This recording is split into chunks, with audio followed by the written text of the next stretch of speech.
In today's video, I'm going to teach you how to use Notion for time blocking. Time blocking is a practical way to plan your day by assigning specific chunks of time to each task or activity. Instead of reacting to a long to-do list, you'll schedule tasks directly onto your day. This reduces context switching, gives you clear start and end points, and helps you stay focused on one thing at a time. Start by opening Notion and creating a new page. Give it a clear name like Time Blocking Planner or Daily Schedule so you can find it easily. This page will be your daily planning workspace where everything lives in one place.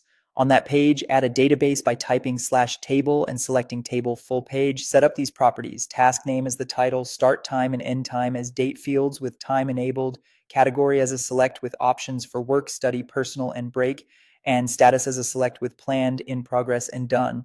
These fields will keep your plan structured and make your views work properly.